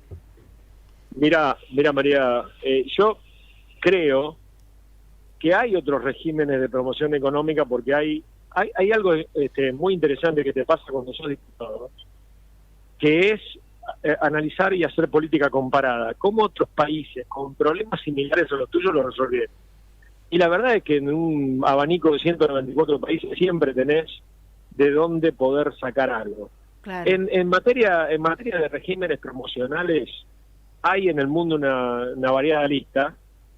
Nosotros tenemos quizás con Manaos hermanado eso, y la verdad es que una de las posibilidades que había era hermanarlo con Manaos y ver cómo los empresarios van ganando ventajas competitivas y vos le vas sacando beneficios que el Estado le da para que él se instale en Tierra del Fuego. Pero también el Estado tiene que hacer una inversión pública. Digo, si vos, que vivís a 3.200 kilómetros del puerto donde salen las exportaciones, que es Buenos Aires, tu mercadería llega por camión y no tenés barcos, y no tenés puerto, y no tenés infraestructura, la verdad que vos como Estado estás dejando hacer ese trabajo. Bueno, Nosotros creemos que Tierra del Fuego necesita esa ley todavía, que se necesita hermanarla con Manaos, que se necesita que el Estado Nacional cambie esta matriz centralista que tiene. Yo no estoy lejos de criticar a los porteños, mucho menos de criticar a la Argentina como país, que es el país que amo y el que vivo, pero la realidad es que es un país asimétrico. Totalmente. Es un país donde vos tenés actividad público-privada en el centro de la provincia, Buenos Aires, Santa Fe, Córdoba, Mendoza, y después tienes feudos o cuasi feudos de diferentes colores políticos a lo largo de todo el país, donde los gobernadores reciben, como en el caso mío, con participación federal, de lo único que se ocupan es de ver cómo la reparten entre sus empleados públicos para asegurarse la próxima elección, y poco les importa desarrollar económicamente su territorio, generar mejor educación, más salud, más trabajo. Ya lo creo, y realmente esto es grave. Y usted mencionaba, diputado, el tema más trabajo, y sé que uno de los temas fundamentales y que se están necesitando en este momento es una reforma laboral que lamentablemente, no quiero desilusionarlos, pero estoy segura que con este gobierno no va a salir una reforma laboral. Dentro del marco de esta reforma laboral, usted está hablando de mayor productividad, está hablando de mayor industrialización, y para que todo eso se dé en un marco de seguridad jurídica como debiera darse, debería haber una reforma laboral, y tiene que ser inmediata, ¿no? Yo creo que si realmente Juntos por el Cambio llega a ser gobierno, una de las primeras cosas que va a tener que hacer va a ser esta, ¿no? Como deber inmediato. Sí. Si Juntos por el Cambio es gobierno en el 23 y no encara con mayoría en el Congreso la reforma tributaria impositiva integral, también la modernización de la legislación laboral y la modernización, transformación y unificación de un sistema estatal en toda la Argentina no arranca. Por más que venga no sé, cualquier líder mundial a ser el mejor líder político del mundo en la actualidad, a conducir los destinos de la Argentina. La legislación laboral hoy... y no nos olvidemos también, perdón, de la legislación sindical, ¿no? Bueno, yo creo que también está muy vinculada a la legislación laboral. Exacto. A ver, yo te voy a contar dos casos. Te cuento un caso cortito, si tenemos tiempo, si no voy directamente... Sí, tenemos 4 minutitos, 5 minutitos tenemos. Bueno, lo voy a hacer bien cortito. La Argentina termina la Segunda Guerra Mundial y se queda con la tercera flota naval mercante de buques. ¿Tercera flota naval? Mercante de buques. Nosotros podríamos haber transportado carga, ser los fleteros del mundo. Éramos el tercer país en 194 con mayor cantidad de buques. Hoy tenemos el octavo país del mundo, 5.000 kilómetros de litoral marítimo, 5 países que se vinculan con la ley de Ovía y no tenemos barcos. ¿Qué pasó? Bueno, por un lado la presión impositiva y por el otro lado la presión sindical. Los barcos son gemelos, por ejemplo, 2 autos de la misma marca, porque consumen menos, porque transportan más carga. Bueno, el barco de bandera alemana tripulaba 20 personas, se tripulaba con 20 personas, el argentino con 40, por una cuestión sindical. Eran las grandes conquistas de los sindicatos que hicieron que nos quedemos sin trabajo. Y no existen los derechos del trabajador si no hay trabajo. Es una mentira grande como una casa. Entonces, si nosotros queremos revertir eso, tenemos que ir por una modernización de nuestra legislación, que no va a ir en contra de los trabajadores, que no va a ir en contra de los derechos. Y tenemos que analizar cómo otros países en el mundo lo resolvieron. Las indemnizaciones que son tan frecuentes en la industria del juicio. La resolvió Austria, la resolvió Italia, las está estudiando España. Hay un sistema parecido en la construcción en la Argentina. Bueno, que ese sistema de garantía de indemnización que nosotros planteamos con una ley, que Lustopa planteó por otro lado, que TAS planteó por otro, que se empiece a discutir en el ámbito del Congreso, ¿cómo hacemos para que el trabajador tenga una garantía de indemnización que no la cobre toda junta, sino que la cobre mensualmente en función del último salario que tenía, que no la pierda si renuncia antes del año, si renuncia él, no porque él decide cambiar de trabajo, que es algo tan habitual a la actividad hoy laboral de los jóvenes, tampoco la pierde, y si no la utiliza durante toda su carrera laboral, después cuando se jubila recibe los 22, 23 años de aporte todos juntos y los puede invertir en lo que quiera. Bueno, es un sistema... Aclaremos que esto es independiente de los beneficios jubilatorios que le pueden corresponder, ¿no? No, por supuesto, esto es otra cosa. Esto por eso, aclarémoslo. Está hecho con los aportes que hace el trabajador o con los aportes patronales. Se crea un seguro de garantía de indemnización que lo maneja un fideicomiso en el Estado, en el Banco Central, a nombre de la persona, con los mismos montos que hoy se están aportando. Realmente igual a mí me preocupa cuando dicen que lo va a mí cuando me dicen que lo va a administrar o el Banco Central o algo del Estado que va a administrar la plata. A mí me da un poco de temor porque ya lo vemos con ANSES, lo vemos que se mete mano a esas cajas de manera permanente cuando la política lo necesita. Entonces a mí me asusta esa parte, diputado, me asusta. Sí, mirá, todo asusta, porque la verdad es que nosotros más o menos tenemos más o menos bastante vivida la Argentina, y la verdad que todo asusta. Lo que nosotros tenemos que pensar es que en una construcción totalmente distinta de acá hacia adelante, y tenemos que sostener una política pública 30 años para adelante. O sea, no es que va a cambiar el gobierno del 23, vamos a hacer unas modificaciones a distintas leyes laborales, tributarias del Estado, y en 4 años se va a resolver. Argentina necesita caminar este destino durante los próximos 15 años. Si no, la Argentina no se va a transformar. Tenemos 3 generaciones perdidas con planes, se perdió la cultura del trabajo. Necesitamos primero la mirada propositiva de la propuesta, y después empezar a convencer al resto de los argentinos que el camino es por acá. Si nosotros hacemos un análisis frío y ponemos sobre la mesa solamente ese análisis, el diagnóstico es dediquémonos a otra cosa porque la Argentina no tiene chance de arrancar. Claro. Nosotros tenemos que tener la mirada propositiva de vamos a salir de esto, y la receta es esta: reforma laboral, modernización laboral, vamos a sostener una política pública por los próximos 15, 20 años, y creo que el camino va a ser por ahí. Fácil, no. Olvídate, María, fácil, olvídate, no hay nada. Yo no conozco nada en la vida que no me haya costado. Lo que te cuesta vale, es cierto, y ese es el esfuerzo que tenemos que poner los políticos que vienen, ¿no? En el único lugar donde la palabra éxito está precedida a la palabra trabajo es en el diccionario. Exactamente. Un abrazo gigante, Tito, y si Dios quiere, a ver si nos vemos el domingo allá en el sur austral.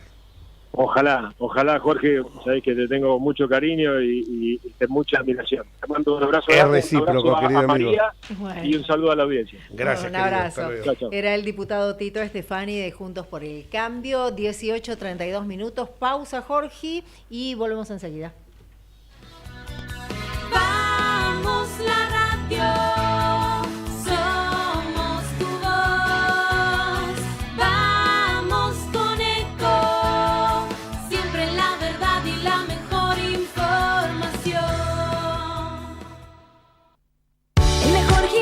Te espera, elegí las clases que quieras. En UNFIS vamos a cuidarte. En UNFIS venimos a encontrarte. ¿Cómo prevenir dengue, zika y chikungunya? Sin criaderos no hay dengue. Limpia tu patio de objetos que acumulen agua. Elimina agua estancada de recipientes.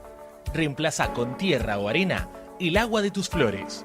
Tapa los tanques de agua y cisternas. Tira y perfora llantas para que no acumulen agua. Limpia floreros y bebederos. Recordá, sin criaderos no hay dengue. Intendencia Menéndez. Informate en ecomedios.com.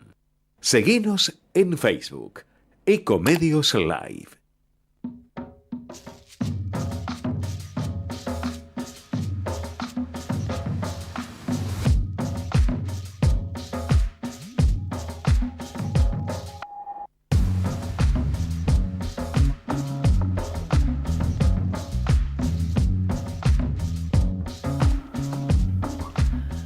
$18:34 Y estamos acá, Jorge está viniendo en unos segunditos nada más, y vamos a dialogar con el ingeniero Daniel Montamat. Ingeniero Montamat, María Luján Batallán, Jorge Enríquez, que ya viene, lo estamos escuchando, y bueno, realmente queríamos consultarlo porque uno de los grandes temas que se vienen es que lo vamos a tener, va a ser en estos días cuando a partir del mes que viene empezamos a recibir las facturas de los distintos servicios, y esto de los subsidios, de anotarse para el subsidio en función de los ingresos que cada uno tiene, y esto que llaman segmentación, me gustaría que nos diera usted la opinión acerca de cómo lo está viendo, porque yo cada vez que han hecho segmentación de algo, y por lo menos en este gobierno nunca vi un resultado que fuera positivo.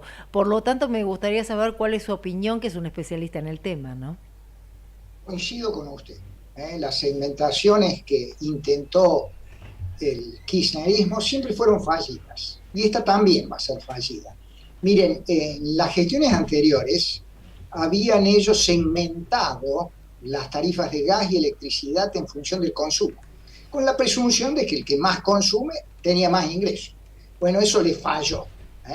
Entonces congelaron y dejaron un congelamiento a la administración Macri, que asumió en el 2015, que se contabilizaba respecto a la inflación, respecto a los salarios, si usted quiere, diferencias de más de 1000%, porque estaban congeladas. Es decir, que eso fracasó. La administración anterior se tuvo que corregir ese congelamiento por razones lógicas, porque una de las grandes falsedades del populismo energético, que lamentablemente ha carcomido la mentalidad de la gente, es que los subsidios son un paga-Dios. Si tenemos las tarifas congeladas, crecen los subsidios. Los subsidios se financian con papel pintado, con emisión inflacionaria, así que los subsidios son inflacionarios también, y son más inflacionarios en el tiempo que tener tarifas ajustadas a los costos económicos. Bueno, en la gestión anterior se tuvo que ajustar las tarifas y se creó una tarifa social que no existía, para proteger a aquellos consumidores que por indicadores socioeconómicos fueran focalizados. Vino esta administración, de nuevo reincidencias en políticas fallidas, congelamiento, precio, tarifa de gas y la electricidad, le entran a crecer los subsidios exponencialmente. Los subsidios del año pasado fueron 11.000 millones de dólares. Este año, con todo esto de la segmentación demorada, etcétera, etcétera, los estamos estimando en 16.000 millones de dólares. ¿Qué dijeron? Tenían que aumentar las tarifas, porque la inflación les está picando el 100% y están emitiendo para financiar, entre otras cosas, estos subsidios. Entonces, para no usar la palabra ajuste tarifario, inventaron de nuevo un eufemismo. Vamos a segmentar ahora por nivel de ingreso. Y miren, si existían 10 subcategorías en función de consumo, ahora le agregaron 3 subcategorías en función del ingreso. Parece una planilla de bingo. Ay, pero ¿sabe qué? Son 30 subcategorías. Implementar esto es complejísimo. Es como los distintos tipos de dólar. Es como que tener varios de cada cosa es una locura esto. Porque de todo hay varios. Bueno, ¿qué dice esta gente ahora? No se pudo instrumentar, porque en realidad tendría que venir el ajuste en la factura de octubre.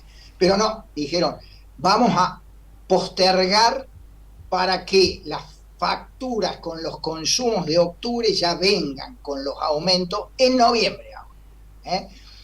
Bueno, tienen otro problema. Ellos decían, vamos a cobrarle el precio pleno de la electricidad y del gas a aquellos que son más ricos. Y hicieron un cálculo estimativo cuando estaba el ministro Guzmán, 10% de los usuarios. Resulta que no se le han anotado en gas natural 42% de los usuarios residenciales. Y en electricidad el 33%. Hay 5 millones en electricidad, 3.500.000 en gas. Entonces ahora tienen dudas. Esos son quiere decir que hay un 40% ricos en el país, un 35% en el... No le cierra el tema ese tampoco. Problema de implementación, problema de que la segmentación es fallida. Yo creo que cuando volvamos a reconciliarnos con la economía normal, vamos a volver a tener que, sí, las tarifas de la energía y del gas, de la electricidad y del gas, tienen que recuperar los costos económicos y tenemos que volver a una tarifa social. En esa deberían haberse concentrado, porque ahí hay muchos vivos que están y mucha gente que debería estar y que no está. Bueno, vamos a tener que volver a eso. Jorge la Enríquez. segmentación esta, tal como está, es un fracaso. ¿Qué tal, Daniel? ¿Cómo te va? Jorge Enríquez, que había salido un segundo del estudio. ¿Qué decís? De bueno, siempre es un gusto escucharte, y sobre todo porque el conocimiento que tenés en todo el tema energético, que sos uno de los pioneros en haber generado que un foro donde se combinan pensamientos distintos desde el punto de vista ideológico sobre la energía, pero que todos confluyen en algo que nos falta a los argentinos, que es el sentido común para poder sostener políticas de Estado en el largo plazo. Cuando hablaba de los 11.000 millones de subsidios, me lo noté porque quería resaltar eso, de los subsidios de las tarifas en el 2021, que ahora van a ser 16.000 millones de dólares, de 11.000 a 16.000 es un importante salto en el 2022. Yo me pregunto, ¿esto es solo el tema energético? Porque después que la gente que nos está escuchando piense que aparte de todo esto tenemos el subsidio de transportes, que es otra pelota, y que esto son fiestas que hay que pagar, y que tenemos 9 billones casi ya ahora de LILIC dando vueltas por ahí que también hay que pagarlas. Más allá de que vos sos un especialista en temas energéticos, esta bomba que alguno la definió, que es, le están alargando la mecha y agrandando la bomba, esta bomba, ¿cómo se va a poder pagar? Porque es impagable esto, hay que decir a la gente. Bueno, es muy complicado, pero la largada está en ajustemos el tema del déficit y hay que ajustarlo a partir del gasto. Entonces, ¿por qué? Vamos a explicar sencillamente a la audiencia cómo se genera esta bomba. Ellos no tienen ya acceso al crédito. Entonces, los desequilibrios fiscales que produce la diferencia, por ejemplo, entre el costo de las tarifas, el costo del gas y de la electricidad y el precio que pagan los residenciales, es el subsidio. ¿Cómo se financia ese subsidio? Emiten papel pintado, emisión inflacionaria. Pero como si ese papel pintado va todo al circuito económico, en gente que ya no quiere más pesos, la demanda de pesos la tienen restringida, entonces tienen que absorber parte de esos pesos. ¿Y cómo los absorben?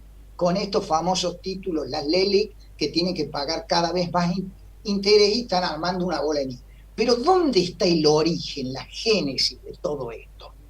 En el déficit fiscal. Entonces, lo que esta gente se resiste y por eso prolonga la mecha, Jorge, es hacer un plan de estabilización macroeconómica. Y porque un plan de estabilización macroeconómica le va a obligar a ser realista en una serie de temas donde prefieren seguir pateando la pelota hacia adelante. El problema es que en algún momento todas estas distorsiones se vuelven explosivas. Y ellos mismos están dudando hasta cuándo llegan con esto. Por ejemplo, hay que decirle a la sociedad, es cierto, este mes no vienen las tarifas, no te van a llegar la factura de gas y electricidad con los aumentos que ya hubieran correspondido en septiembre para aquel nivel 1 de ingreso. ¿Ah, sí? Entonces, sin costo político. No, porque al no aumentar las tarifas, aumentan los subsidios. Y esos subsidios se están financiando con más emisión inflacionaria que entran en este circuito que describiste, Jorge. Con lo cual, estamos cebando una bomba de tiempo.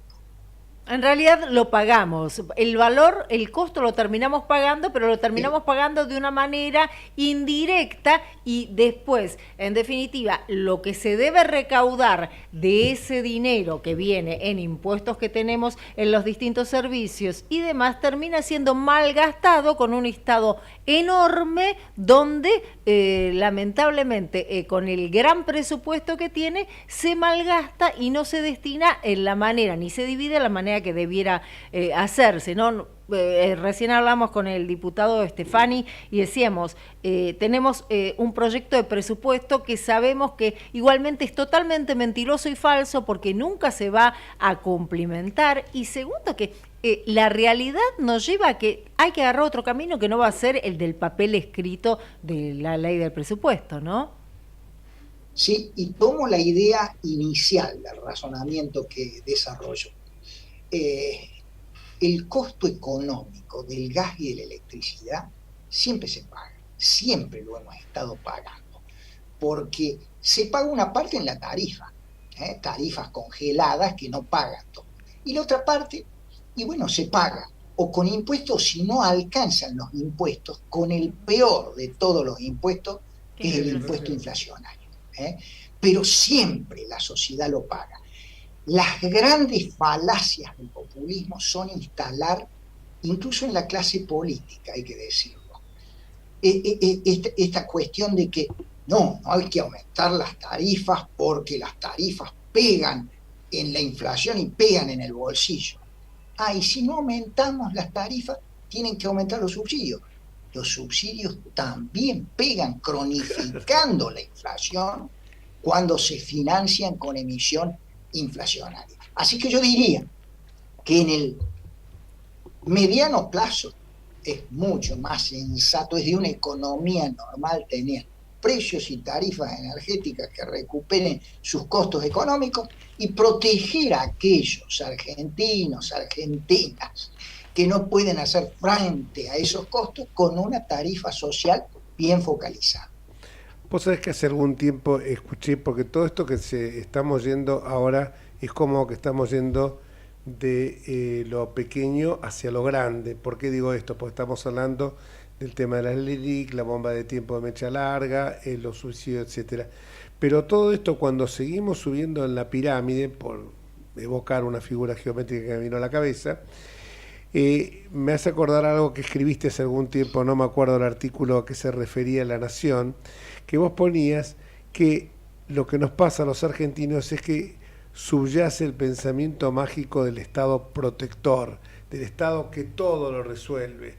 Y hay un interesante trabajo, un interesante, diría folleto, porque que integra una de las obras de Borges, que se llama Nuestro pobre individualismo, escrito en el año 46, donde decía que nosotros veíamos al Estado como una entelequia que nos era ajeno, pero de la cual nos nutríamos todos, y no nos dábamos cuenta que al nutrirnos de ese Estado lo dejábamos yermo, porque no aportábamos nada a que ese Estado siguiera floreciendo, por evocar alguna figura poética, como estamos hablando de Borges.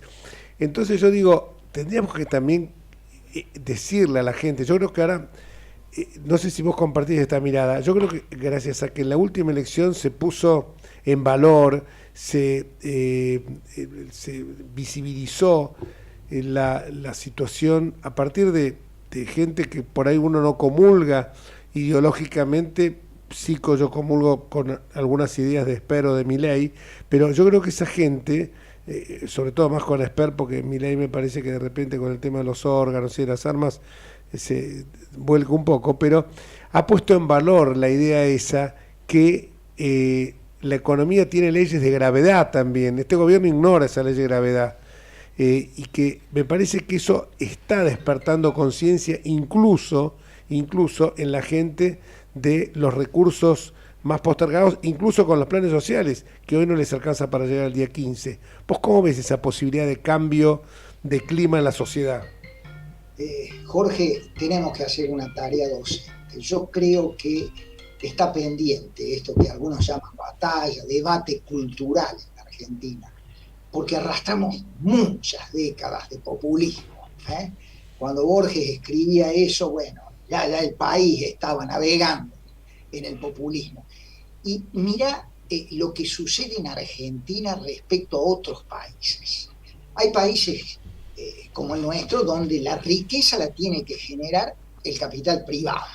Entonces el Estado detrae parte de esa riqueza de impuestos para financiar una estructura de gasto público donde debe haber una serie de servicios que son esenciales y algunas otras políticas redistributivas del ingreso, como puede ser esto de la tarifa social. Pero en esta Argentina nosotros empezamos a hablar, por ejemplo, de educación pública gratuita. Bueno, no es la educación pública gratuita. La educación pública se financia con impuestos que pagan los argentinos. Gratis no hay Capital nada. han tomado colegios. Esos colegios se financian con plata de los porteños. No es gratis la educación que están. Hablamos de salud gratuita. Bueno, el sistema de salud pública, que por supuesto que tiene externalidades positivas y tiene que existir, pero no es gratis. Entonces, todas estas deformaciones. Y se instaló el tema con esto de las tarifas congeladas, energía gratuita. La energía es un derecho y hay que acceder gratuitamente. Y en realidad estamos hablando de bienes y servicios privados, la electricidad y el gas. Parte del servicio se califica, se tipifica desde el punto de vista jurídico como servicio público, pero los bienes son privados, entonces tienen un costo y hay que financiar esto. Tenemos que hacer una gran campaña, Jorge, coincido contigo, porque hay grandes deformaciones. En otras sociedades, la gente asume de que hay un nivel de ingresos en el Estado y un nivel de gasto, y que tiene que haber una relación entre ingresos y gastos. Yo no puedo pedir de que se gaste más y que me bajen los impuestos, porque no cierra la aritmética esa. Seguro. Entonces, sociedades más conscientes de esta relación, más educadas en la relación ingreso-gasto, saben que si sube el gasto, o me terminan subiendo los impuestos, o se financia ese gasto con el peor de los impuestos, que es la inflación. Vos sabés que cuando hablas de esto, yo digo, vos vas a otras latitudes y tiene una conciencia de la energía, que es la conciencia que nosotros teníamos en la Argentina. Bueno, yo ya pasé los 70, vos sos más chico, y la niña que me acompaña también. Pero yo me acuerdo cuando era chico, y te digo, yo venía de un hogar de clase media bien acomodada, colegio privado, la primaria, la secundaria en el glorioso Nacional de Buenos Aires, siempre lo aclaro. Pero siempre yo decía lo mismo, mi mamá me decía, mi vieja me decía, si tenía frío, no, las estufas no se prenden, porque o eran a gas, que no tenía tiro balanceado, entre paréntesis, en aquella época, o eran a querosén, y el querosén salía caro. Entonces, pero esto lo decía yo, y se lo contaba a Mauricio Macri, cuando él tuvo que montar las tarifas siendo presidente, y me decía, mi vieja nos hacía dormir en Tandil con el porrón de una conocida marca de ginebra para calentar los pies, y dormía con pullover. Le digo, lo mismo hacía yo en mi casa, estaba en pullover. Nosotros nos acostumbramos a que llegás a tu casa, sacás toda la ropa, te quedás con una blusita, con una camisita o con una remera, porque perdimos la noción de eso, porque decimos, total esto es gratis, minga, hablando en criollo, es gratis. Esto lo paga alguien, y esa es la conciencia que uno tiene que empezar a despertar. Por eso a mí cuando me dicen, no, la gente de más altos recursos, entiendo la tarifa social, lo estudié mucho, cómo funciona en Bélgica, en otros países, pero también entiendo que es cierto, hay un sector vulnerable, mínimo, que hay que darle esa tarifa social, pero después no beneficiemos, digamos, no, a este lo castigo porque tiene altos ingresos. Si el tipo, castigalo por el consumo, aumentale a todos la tarifa en una forma pareja, excluir a los sectores más vulnerables, pero todos aumentar, no porque tenga mayor capacidad contributiva que otro, porque ya si tiene ese departamento lujoso, ya pagó desde impuestos a las ganancias hasta los bienes personales, y hasta ahora alguna fantasía como esa que, bueno, yo la voté en contra, ¿no? El impuesto solidario, no sé qué manganeta habían inventado para cuando fuera la pandemia. Así que eso creo que es importante, hacer docencia, me parece, ¿no? Estoy totalmente de acuerdo, Jorge, contigo. Me parece que es el gran debate que se viene en la Argentina. Por suerte, como has dicho, desde ciertos sectores, a lo mejor con posturas medio extremas, ¿no? Pero han traído estos temas a la opinión pública. Vamos a reducir esto al absurdo, pero no quiero dar ideas porque por ahí hablo algunas cosas y esta gente las toma en positivo. Yo lo digo críticamente. ¿Cómo es esto de luz o gas para los ricos, para la clase media y una tarifa social? Esto de segmentar por niveles, bienes privados, como lo subrayé bien, bienes privados y fungibles, porque los electrones que uso yo no se pueden distinguir de los electrones que usa la señora o que usa vos, o que usa una fábrica. Las moléculas de gas tampoco. Entonces, el problema que existe en la Argentina es que tenemos esta tremenda confusión y la podemos llevar a otros, porque vamos a entrar a hablar de carne, un precio de la carne para los ricos, para la clase media, asado popular. Vamos a entrar a hablar de leche para... Esto es un disparate, son todas cosas que nos van acomodando en un orden cuasi soviético. Después vamos a recibir la tarjetita de ración, cada uno te toca esto de aceite, esto de... Y los salarios van a quedar reducidos a la nada. Fingimos de que trabajamos y ellos fingen de que nos pagan. Bueno, este es un orden que se cayó en el mundo, que no funciona más. Entonces, todas estas aproximaciones a esta anormalidad, esta heterodoxia que ya fracasó, hay que dejarlas de lado si queremos volver a ser un país normal. Daniel, le agradecemos muchísimo que haya estado con nosotros, le mandamos un abrazo y bueno, en breve seguramente lo estaremos consultando cuando nos lleguen las primeras facturas. Gracias, Daniel. Y respeto a ustedes, un gusto. Gracias, Daniel, y te sigo leyendo y incluso te copio algunas frases. Esa de subyace el pensamiento mágico que todo el Estado lo resuelve. Palabras más, palabras menos, la saqué de un artículo de hace un par de años. Por lo menos reconozco el copyright, no plagio. Un abrazo gigante, Danielito. Abrazo. Era el ingeniero Daniel Montamate, él estuvo a cargo también de YPF, ahora que me acuerdo, también entre otras cosas, y es un hombre que sabe muchísimo el tema energético. Jorge, querido. Quedan 10 minutos todavía. ¿Qué 10 minutos? Mira, enloqueció el operador. ¿Qué realmente habilidad que tenés para enloquecer al operador, pobre muchacho? Edgardo, querido. Muchacho. Gerardo. Gerardo. No, yo te cambio el nombre, bueno, así soy. En fin. ¿Qué nos quiere echar? Sí, nos quiere echar. Quedan 7 minutos, 3 minutos y lo vamos a respetar a rajatabla. Y si no, hacemos un piquete. Así es. Bueno, ya nos estamos despidiendo en una semana que realmente todavía nos queda por transitar bastante. Y después de este feriado largo, mañana a tener cuidado cuando se sale, porque mucha gente va a salir a la ruta. Los que pueden evitar venir al centro, háganlo, porque todo lo que sea el corredor norte y el corredor sur va a estar tremendo. Así que, bueno, Jorge, el miércoles que viene te tenemos acá, más allá que te vas a Ushuaia, pero el miércoles que viene venís. Por supuesto. Muy bien. Firme como rulo de estatua, porque no me resisto que me eche usted del programa. Muy bien, así que ya vas a tener muchas novedades que nos vas a poder contar sobre Ushuaia.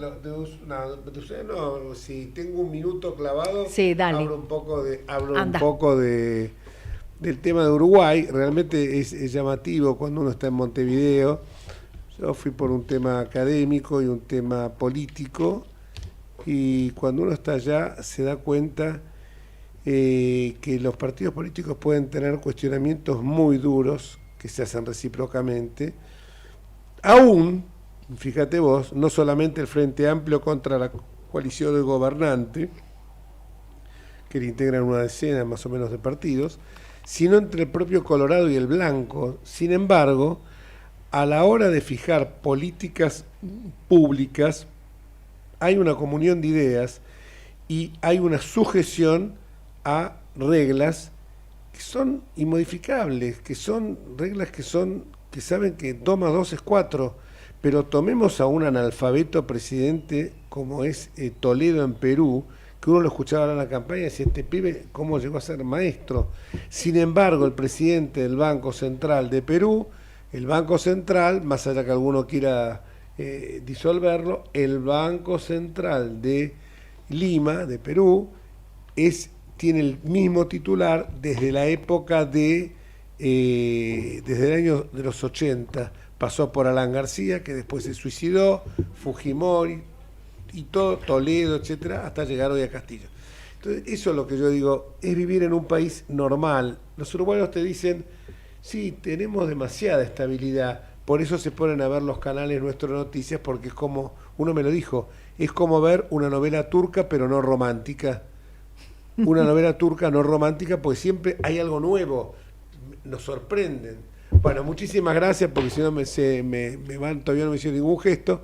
Muchísimas gracias y nos despedimos hasta el próximo miércoles, si Dios quiere. Así es, a las 5 de la tarde entre ustedes y nosotros. Chao, gracias.